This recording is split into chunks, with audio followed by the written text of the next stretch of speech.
his linguistic capacity well, proper answering questions. So for all these are acquired. But the moral sense, from his point of view, occurred very early on, maybe even genetically coded. For years, the biologists would consider genetic features have radically different from environment.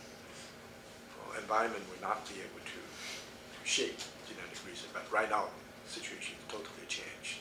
Maybe the evolution of the human, already a great deal of cultural imprint is incorporated.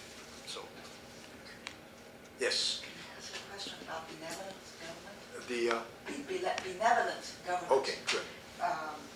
How does Confucius or Mencius deal with incentives? How can people be motivated to be benevolent government officials to serve the well-being of the greater community? How do people, apart from self-cultivation, self-cultivation is one way to do it, but apart from self-cultivation, how do people have the incentive to be to serve the greater good of the community rather than themselves? Sure. So that's one question. Another question is these days people talk about accountability of officials, accountability of government, accountability of different branches of governments. How does Confucius or Mencius deal with the issue of accountability? If you don't do this, then you'll be punished. Sure. I think you actually answered the question. And the first question is dependent on the second question. First of all, we're talking about leaders, talking about those people who are powerful, influential, and have resources. So these people are asked to be accountable. That notion is very strong. If you're not accountable, the ministers will not be happy, let alone the people. So there's the idea of rebellion. The relationship between ruler and minister, if the ruler is benevolent, the minister will be obedient. If the ruler is very harsh and very brutal, the ministers can either leave or organize themselves involved in a revolution. So it is the responsibility of the leader as a precondition for a benevolent government. People are not obligated to be moral. In fact, the ritual, ceremony and so forth, ought not to be imposed on the people. The rulers should care for the people. But there's a misunderstanding. The people are totally passive. That's not true. The people are very active. The people like the water. The ruler like the bow. So the bow has to be supported by the water. The water is basically calm if the ruler is benevolent. If the ruler is not, if the ruler becomes brutal, then the water becomes unruly, and eventually the ruler would be either reciprocal. That's right. Right. So the accountability, the reliability, the concern, the benefit, beneficial notion of the ruler is a precondition for the ruler to survive. And of course, Mencius' argument, it's not good enough for you to survive. There's a statement that one ruler said, I'm very humane. And when there's a flood on the east, I move the people to the west. And when there's a flood in the west, I move the people to the south. I'm very benevolent. But yet when there's a confrontation or warfare, all the people run away. They're not kind to me. I'm so kind to them. Mencius said, look, let me give you an example. All of you, including yourself, are irresponsible and brutal. So in a war, there's fighting, that people all run away. Some people run away 100 paces. Some people run away 50 paces. Those people who run away 50 paces laugh at those who run away 100 paces. You are cowards.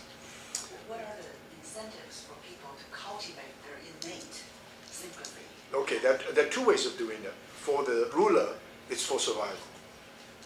If you don't do that, you're not going to be a ruler. This is totally for survival. And on the other hand, the rulers should provide inspiration for other people to do it. If the society is very brutal, most of the people will not care for any kind of cultivation. They just care about their livelihood. And you don't impose morality on any of them. So the notion is security first, food second, education the third.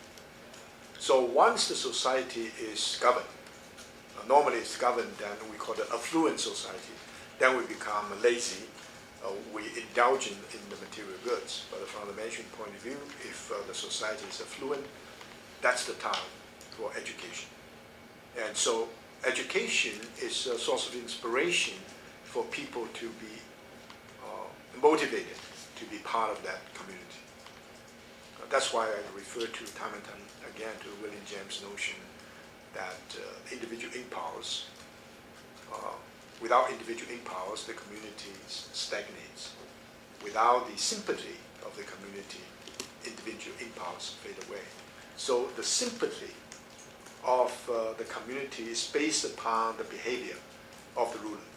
So again, Mencius has this notion that that's true with Confucius. If people on top can serve as an inspiration, they are reliable, they are accountable, and so forth, then the society will be in very good shape. Then the impulse for search for meaning will be enhanced. What are the motivations for ordinary people to cultivate? What are the incentives for ordinary people to cultivate their innate sense of sympathy? Sure. I'm not a ruler. I don't. No. You're not a ruler. Yeah. You're not obligated to do that. Yeah. And if the environment is better, which is provided by the ruler in terms of benevolent government, then you can do it. So I say I'm not motivated at all to become moral. To become a moral person. Yeah, as a commander, Right. it's totally excusable because I cannot live. I have to eke out for livelihood, and so all these moral ideas are irrelevant to me. So there's even a notion that you don't have a good environment, and you try to impose these moral ideas upon the people. This is a sign of brutality. So the first thing is to see to it that the rulers will have to be benevolent.